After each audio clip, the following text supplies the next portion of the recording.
Gracias, buenas noches, compañeras, compañeros, compañeros. Bueno, yo tenía unas cuantas sutilezas, obviamente resumidas en los 15 minutos, pero hemos escuchado algunas cosas que me obligan a ser más violento y tajante en algunos de los planteos. Primero y principal, sí, vivimos lo que nosotros caracterizamos como la crisis más profunda del capitalismo imperialista. La consecuencia justamente de una época imperialista con lo que Trotsky ha definido como su característica central, el estancamiento de las fuerzas productivas, que llega a un momento de mucha putrefacción. Ahora esta crisis, creo que todos ubicamos en su comienzo, allá hace cerca de una década, 2007, 2008, en realidad es parte de una crisis más grande, es parte de una crisis crónica que ya lleva medio siglo, que comenzó allá con la crisis capitalista de principios de los años 70. Y entonces, acá tenemos que hacernos una pregunta. Porque sí, esta crisis tiene muchos aspectos, tiene la crisis ambiental que hemos discutido por ahí en otras mesas, tiene evidentemente todos los aspectos de retroceso para el movimiento obrero, para los pueblos, tiene el aspecto de la guerra, Pero precisando, ¿por qué? ¿Por qué el capitalismo imperialista no puede salir de esta crisis que lleva más de medio siglo? A pesar de que, desde fines de los 70, principios de los 80, hemos visto lanzado un programa económico mundial que podemos llamar de contrarrevolución permanente del capital contra el trabajo. Algunos le dicen el programa neoliberal, nosotros la palabra neoliberal no nos gusta, pero no es un problema de discutir palabras. Sabemos de qué estamos hablando cuando nos referimos a ese programa. Programa de ataque directo a todas las conquistas de la clase trabajadora, de saqueo, semicolonización de los pueblos. ¿Y qué pasó? Y acá sí empezamos a tener algunas diferencias fuertes de análisis. Porque las corrientes leen que hubo una derrota de la clase trabajadora y se impuso ese programa. Y nosotros creemos que justamente el que no se haya podido imponer a escala global y de esa manera recomponer las tasas de ganancia es lo que hace que la crisis continúe y se profundice. ¿Por qué? Porque en este medio siglo hubo infinidad de luchas de todo tipo y color, con centralidad obrera, sin centralidad obrera, populares, huelgas, lockouts, insurrecciones, tirar al gobierno. Objetivamente, los pueblos solos, sin dirección, con dirección de todo, como quieran, por donde quieran. Obviamente, somos troscos, sabemos que eso nos lleva, si no hay dirección revolucionaria, al triunfo de una revolución de octubre, eso ya lo sabemos. Pero no neguemos la existencia de todos estos procesos que recorrieron estas décadas. Entonces, este es un punto muy importante. Y dentro de eso, un elemento es, sí, efectivamente, la crisis económica, política y militar del imperialismo yanqui, que ha dado nuevos pasos en estos últimos años, pero que en realidad viene desde la derrota de Vietnam. En este siglo, recordemos la famosa ofensiva después de las Torres Gemelas, y los yanquis se terminaron yendo derrotados de Irak y de Afganistán. Estos son elementos de la realidad que nos llevan hasta hoy. Justamente esta crisis del gendarme, del gran gendarme, es la que genera este desorden mundial que vemos en estas épocas. ¿Qué tiene entonces estas consecuencias que la vamos a discutir? Que tiene que ver con el tema de las guerras. Voy a pasar muy rápido simplemente porque hubo otros paneles en los cuales se discutió en particular, pero sí, obviamente en un debate sobre situación mundial, siempre hay que decirlo, el epicentro de la lucha de clase mundial, la foto y la gran definición está efectivamente en lo que está sucediendo en Medio Oriente. Ahí está todo concentrado, ¿no? Obviamente. El genocidio sionista, la resistencia palestina, el movimiento mundial que se está generando. Esto es central. Lo paso rápido, pero es simplemente por una cuestión de tiempo, creo que lo paso rápido porque quizás es el punto en el cual tenemos más acuerdo. Y entonces lo podemos avanzar sobre eso.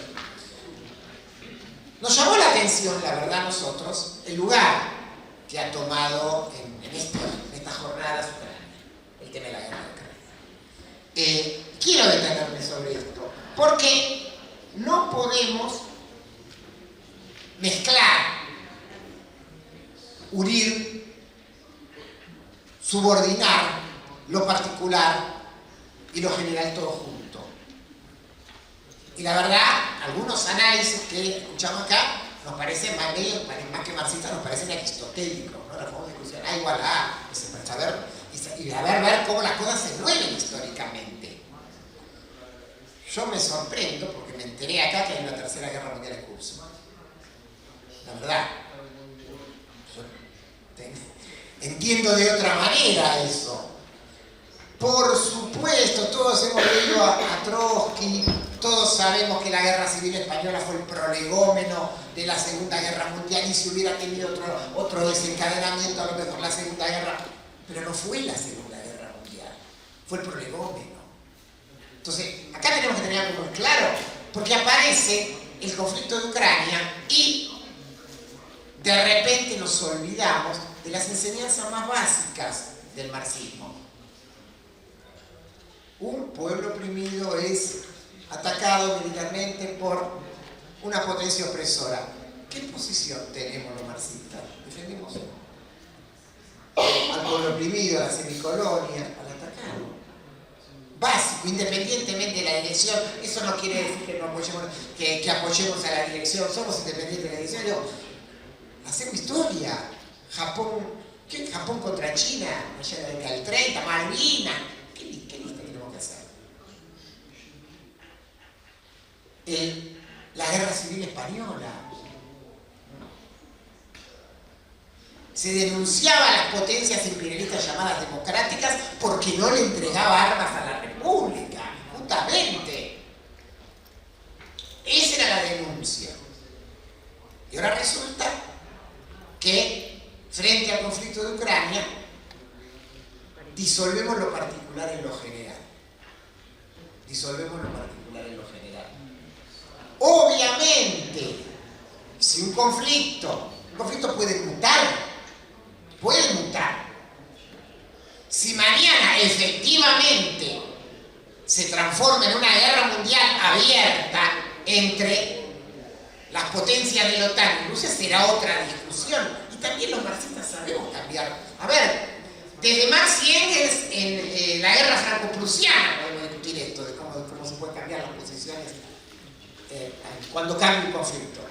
Pero no es la posición de hoy.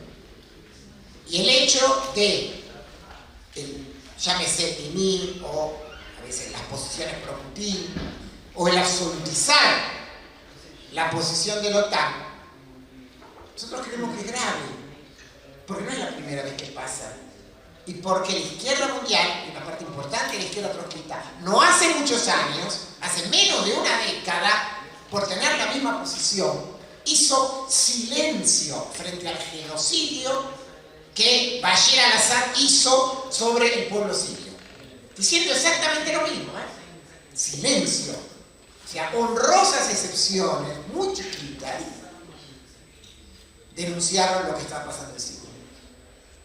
Y no fue hace mucho, hace menos de 10 años. Entonces eso creo que tenemos que discutirlo con mucha seriedad. Se me perdió en cuanto voy, pero... 9:48. Gracias. 9:50. No, me interesaba detenerme en esto. ¿Por qué? Porque no es un problema de objetivismo, como decía Matías, ¿no? Nosotros creemos que las luchas, las revoluciones, las insurrecciones existen y existieron en los 90, en el siglo XXI, desde el zapatismo, ¿no? Ahí nomás, 3 años después de la caída del muro, ahí nomás, el mismo día que empezaba el NAFTA, y ahí en adelante.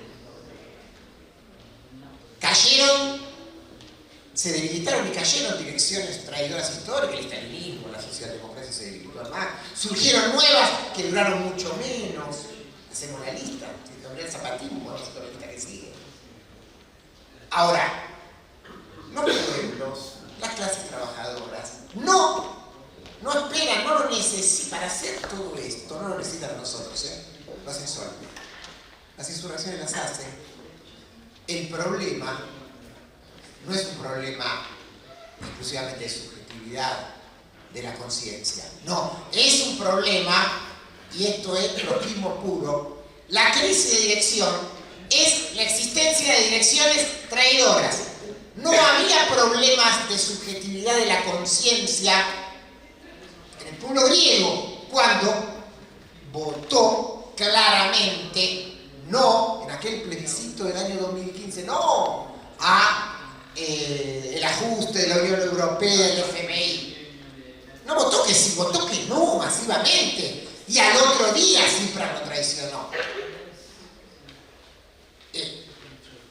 Hasta acá en Latinoamérica, en Perú votaron a un presidente que se definía marxista-leninista. Pero el problema fue que Pedro Castilla al otro día los traicionó con un programa. Hablamos de Chile, hacemos la lista. El problema es, y acá volvemos al trotskismo puro, el problema de la crisis de dirección es el problema de la existencia de direcciones contrarrevolucionarias, y de ahí surge, justamente ahí, peleando programa contra programa, el necesario, la urgente tarea que nos plantea Trotsky, que es la que sí, ahí sí tenemos, y ahí sí, si no estamos en esa liga, la existencia del Partido Revolucionario. Yo siempre le digo, yo ya estoy grande, ¿no? Bueno, no tanto, pero a los más chicos, en la Argentina no sea un problema. Revoluciones van a vivir, insurrecciones van a vivir desde el Cordobazo para acá, el 2001, va a haber nuevas, eso se lo garantizo. Ahora, lo que no le garantizo es que va a haber partido revolucionario para desde ahí triunfar, llegar a la revolución socialista, o no va a aparecer el nuevo monigote burgués que lo va a meter el nuevo pirulín. Eso, y ahí es donde, y esa es la tarea que tenemos nosotros. Y esa es la tarea del trotskismo. Construir los partidos revolucionarios en cada país y la internacional. Y la internacional, en los 3 minutos lo dice. Gracias. Miren, compañeros, el trotskismo tiene muchos problemas. El trotskismo argentino, como el mundial, tiene muchos problemas, pero no retrocedamos de posiciones conquistadas de conjunto con el trotskismo argentino. Porque Pablo dice, ya no hay cuestión nacional en Ucrania porque fue arrasada por el FMI, está todo privatizado, Zelensky fue el gobierno brazo de la OTAN. Perdón, una parte del trotskismo europeo decía eso en la época de Malvinas. Decía, el gobierno Argentina está todo reventado, hay un gobierno genocida, brazo armado de los yanquis en Centroamérica. Y la verdad. Y sin embargo, el trotskismo argentino, con su desaparecido, se cubrió de verdad con una posición correctísima frente a la guerra de Malvinas. ¿Había o no había cuestión nacional? Entonces, caractericemos objetivamente las cosas. Si no entramos, perdemos quizás lo básico de lo programático. Segundo y último, había muchas cosas más, pero bueno. A ver, sí, el gran problema es el tema estratégico de la construcción de la dirección revolucionaria. Para eso, La verdad no sé si hacen falta grandes estrategias que unifiquen a Clausewitz con Trotsky. Sí es necesario reconocer las luchas, las insurrecciones, las revoluciones, no ser escéptico. Y hay que unir a los revolucionarios, sí, sin duda hay que unir a los revolucionarios. Y unir a los revolucionarios, el Partido Revolucionario en una internacional revolucionaria, es mucho más que lo que ya vienen, o lo que ya venimos con la etiqueta de trotskistas. Pero hay que tener claridad. Son pocos puntos, pero son puntos programáticos claros. O sea, todos, lo que queremos juntar, es toda gente que tiene que estar de acuerdo en que la salida es expropiar a las multinacionales, a los grandes empresarios. Que no se apoya a ningún gobierno burgués, de ningún tipo, que se está por el gobierno de los trabajadores, que se está por la democracia obrera, que se está por la construcción del socialismo, por la construcción de partidos revolucionarios en cada país y de una internacional revolucionaria. Con todos los que estén de acuerdo con eso, vengan de donde vengan y lo demuestren en la práctica, pero bueno, unamos lo revolucionario y avancemos. Y por ahí está el camino.